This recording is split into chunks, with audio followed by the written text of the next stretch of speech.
Good evening, YouTube. I wanted to record this video very quickly just to go over um, something that's been on my mind very pronounced these last couple of months and even year now.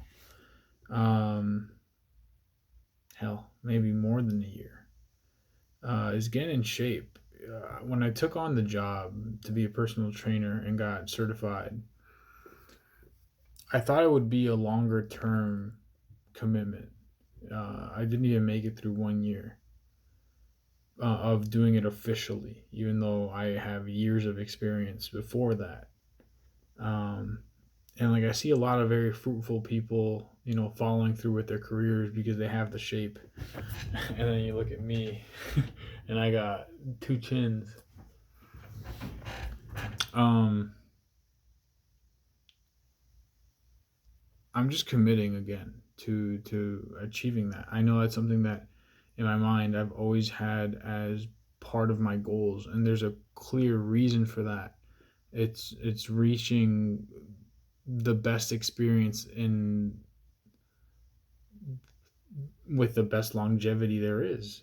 I mean, just finding how to best enjoy our time here. And that does for me include having abilities that might be above the average person in just the physical sense, not even just thinking about intellectual or hobbies and skills. But point is that I think physical fitness is huge. I've loved it forever, um, and I think that since my knee tore back in this was forever ago. I think it was 2015 or 2014. I think it was 2014 actually.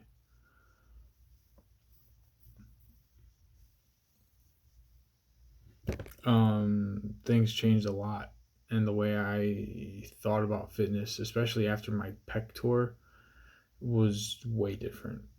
And even now, like trying to address these problems, like it is a battle. Um, but the good thing is that the long term effects from being so dedicated for so many years is real. And I think even at this point, going in and just getting my mind to flow in the way that it used to would be so great for my physiology, not to mention my psychology. Being so hardwired to go for this type of, I guess it was the most tangible and real uh, afterglow I had from the growth I had from being a child, right? And becoming a full grown adult. I was actually pondering about this kind of philosophy, but um, it's such a wonderful gift to be so small as an infant and then growing to a full size adult. It's such an empowering feeling. It's so intimate. Every day passing, you feel stronger, quote unquote, right? If you're healthy and blessed and all that. And I feel like people end up taking that for granted and expect to continually improve for free in every other aspect of life where even physical growth ends. Um, you can always sculpt as a bodybuilder or as an athlete, but your general size and even your athletic capabilities over time will have a limit. But the mind can always grow beyond, right? And so that makes me think like right now I'm actually in a stage of life that I lived in my truck for like 6 months, and no, maybe like 5 months, but that was not great for my back. And I felt it when I got out of that truck. I did not feel the same, but I felt like I could recover. Within a month, I get hit and run. So I never fully recovered from being in my car for months on end hours every day sitting in the middle of the cold. Like, you have no other option. You're not going to be outside. Um, but excuses aside, right? I was healing. I was going to training. I was actually in decent shape coming back up, and then I get hit again in another hit and run in November. And this hit and run definitely devastated me. Like, the first one was bad, and I was in such a crazy headspace before the accident that, like, I guess that space to at least be injured in peace in an apartment versus in my car was relieving. So I think that relief kind of overrode um, the grief of being encumbered physically for such an extended period of time, because at 6 months I was still not fully healed. There was no way. My core still felt off, but I was regaining consistently and effectively. So I stuck to the routine, and I was doing the routine, you know, without fail. Things changed on the second accident for sure. The first accident had definitely stressed my relationships and myself, and I kind of felt like I saw the light at the end of the tunnel. Like, I was able to envision myself out of that predicament, and now being able to focus instead of on just preventative or like, let me heal my body type of maneuvers. It was going to be very soon, like, let's get into the best shape I've ever been again. Um, and that applied to everything in life, right? I mean, the balance was that was in tandem with everything else also improving in quality, because I had the freedom of mind and of actual labor hours of the day to apply myself to things outside of just trying to maintain or regain physical function. Um, so I think I'm at the crossroads again right now. I'm still looking for legal representation, but that's a whole different topic. But that second hit and run did have me affected. And I've been doing therapy for a couple of weeks. It's almost a month now that I was doing it. But, the progress has not been, obviously it's only been a month, but it's still just not what I wanted it to be. It's almost like it was taken to be less significant than the first one, but in my mind, it compounded the original injuries. So it's not like I'm not going to come out of this, but it has just taken a toll, man. Like, I feel fluffy, I feel flat.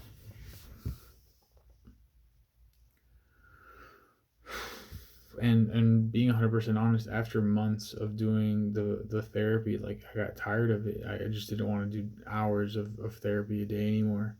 But now it's about putting the big boy pants on and doing it, regardless of my emotion towards it, and just doing it because I know I have to do it. I've heard the horror stories of not doing it, or of cases that were probably worse than what I'm going through now. And I feel nothing but gratitude and grace in accepting my situation and just bettering it with whatever effort I can give towards it. Um, so I've been making a habit, of every day at least doing 2 sessions of movement. Sometimes they're not that long. Sometimes literally it's 5 minutes that turns into 20 maybe, or if I'm lucky 30. And I'm just flowing, genuinely just flowing, just feeling my body wherever I feel like I need to glide and really get a sticky point out.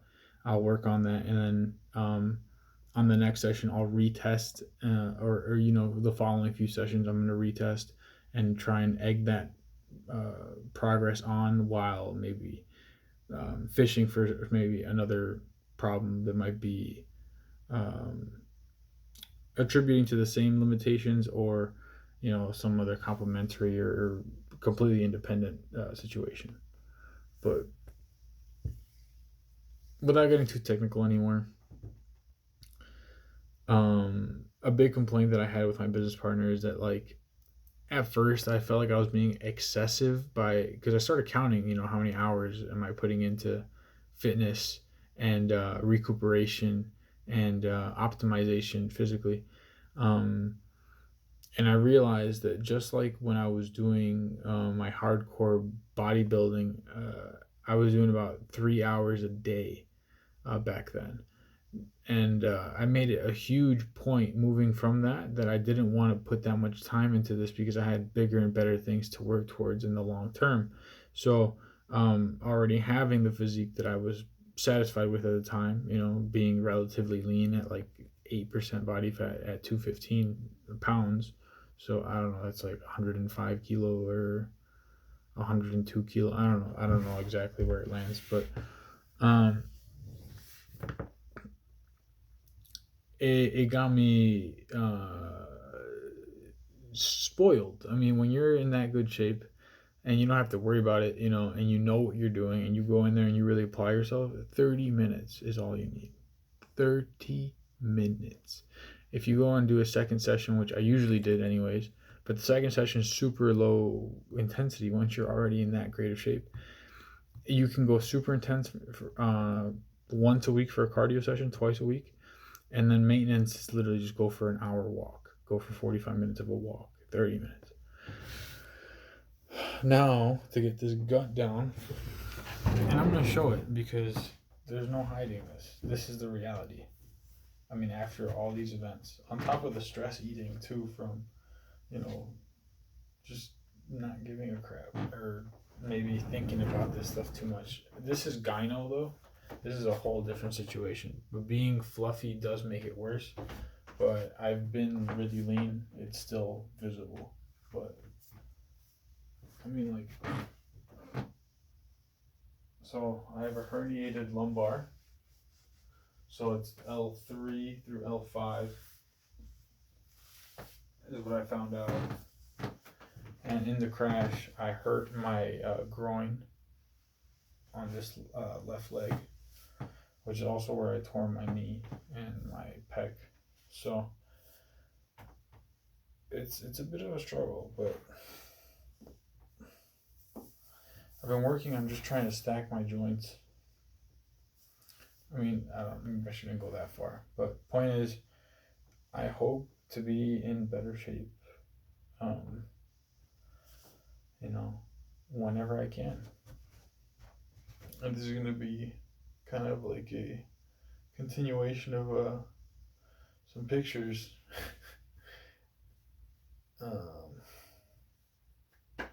Like it's not horrible. It definitely is doable.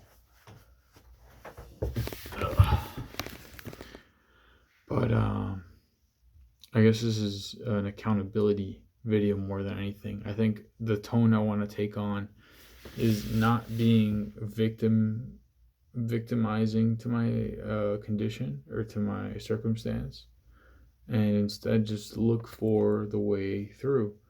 And maybe 3 hours is not the solution, right? Maybe 3 hours is just enjoyment, pleasure seeking, escapism. I don't know. It's like a very extended meditation for me. But is it necessary? Maybe, just not that long. Depends on the day. But this is definitely something that is muscle memory to me. Like I can push that long every day and be fine. I mean, during high school, I was running about 45 minutes for a gym session, and then I had another gym class where I would do more physical activity, usually a lifting session. But sometimes I had to do double cardios, and then I had volleyball or swimming practice. And guess what that is? A bunch of cardio. So, getting that resistance and resilience it's nothing, right? But now it's just making sure the quality is there and that I don't get hurt anymore. Obviously, with like real life circumstances, that's not up to me. But anything in the gym has to be safe, and I want the same for my clients. And truthfully, This was a big turning point for me because I did want to make, after leaving Blink, I did consider joining Equinox, but even more than that, I considered doing my own practice. Maybe in tandem to working at another big commercial gym, but I just thought there was a bigger plan I could implement here that might help out more people than I could at a gym. Mm, so, and I'm still considering following through with that. I have since 2017, 2016 ish, especially after that knee injury, I did a lot more body weight because you just can't touch weights the same way. If you have a really bad, injury that you're recovering from where like your entire leg shrinks, it definitely impacts, the way you move everything, and putting that under strenuous load, especially like at a very advanced resistance, it's too much. And I realized that I can make moves very, very difficult with just my body weight, which there's a really, really fantastic guide that I won't even claim ownership of. I would have to link it. I'll try and look for it and put it in the description box after this. But this is like the Bible to calisthenics, and a lot of people have come on and made their own versions. They've made tweaks. They made better explanations or more thorough on like alternatives and progressions.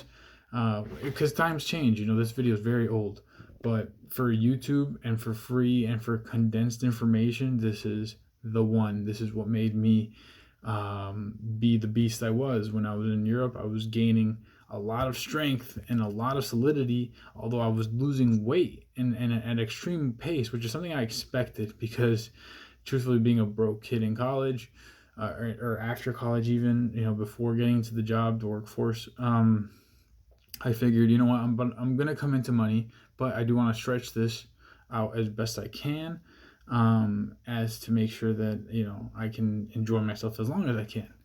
And part of that was definitely learning to eat less than I was when I was in the States, which when I came back, it came right back on. But my body size definitely shrank down because from being that 210, 250 pound athlete, I ended up coming back still relatively strong. Towards the end of my trip, which was 7 months, I didn't train much in the last month or so because of how much moving around I did.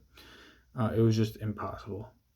It was crazy. I mean, I would sneak it in when I could, but nah, not consistently. Nah, it was like once every week, if that. Um, I came back at a solid like 184, 187, something like that. So the difference in weight is significant for sure. But body weight, I mean, I was doing pistol squats all day. I was doing, one arm hangs in a full position, or doing assisted one arm pull ups, or doing weighted pull ups consistently. Um, and I think that's something that people can really benefit from taking on, and learning to really master their body weight, especially women. If you can master your body weight, you're not going to look like a man at all. Your genetics and your hormones are not going to be conducive to making you look like a Dorito. You're going to look like an hourglass. But yeah, I hope that in a few months, I can upload some pictures, maybe the whole series from when I was a kid until now, with a more complete chronology. Chronology, yeah. um, but the big priority right now is still getting healthy, still, recovering, obviously healing my lumbar spine, which I don't think is going to be a permanent or a surgery requiring thing. Honestly, I think a lot of these surgeries are given to older folks because A, they don't want to sacrifice their schedule or time to go ahead and do it the natural way. B, they actually have the cash reserves to spend this. C, the doctors know they have the cash reserve and are willing to go for the hunt and get the kill. You know, It's a sad reality because a lot of these people end up worse. Um, and luckily, time is on my hands, and I think that's another big blessing. I'm gonna end that with this because I'm at 20 minutes, but it's a blessing that I got injured and that I had this condition so young. Because although I could have lived these years very healthy, and not seen this for a decade or whatever, at that age it would have been super difficult to recover compared to where I'm at now. And then the caution that I've gained after these things are probably going to keep me a lot younger, a lot longer once I heal. Um, so again, no rush. I see a lot of my bodybuilding community, killing it. They're doing great. I see these people hitting my numbers that I hit a few years back, and not even to be comparative because everyone's on their own journey. I just find it super gratifying and motivational to see people really killing it and implementing things that we've all shared together in that community. And I hope to rejoin soon, even if it is digitally, wherever we are. That's the whole point, is that these social media, although they're demonized by so many people, it allows us to keep track and talk to these people that we've really run into, no matter where we are or what we're doing. So let's get those fitness gains up going. Come on, guys. And don't think about your injuries too much. Think about them enough to heal yourself. Don't think about them enough to limit yourself. I found out about my herniated lumbar a couple weeks back. I was doing sprints. I was running, and I knew there was something wrong down there, but I was doing it within my limitations, safely. If I felt like I was hitting exhaustion anytime soon, I stopped. I didn't want to start cramping and then maybe cause something to go haywire. So just know your limits.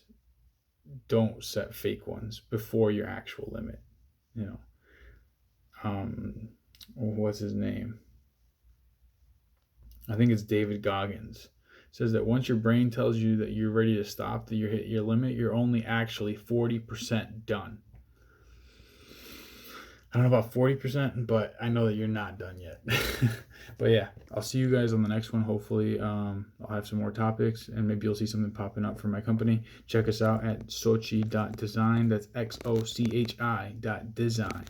And we got good stuff coming up for you. So I hope you like my little spiel. Have a nice one.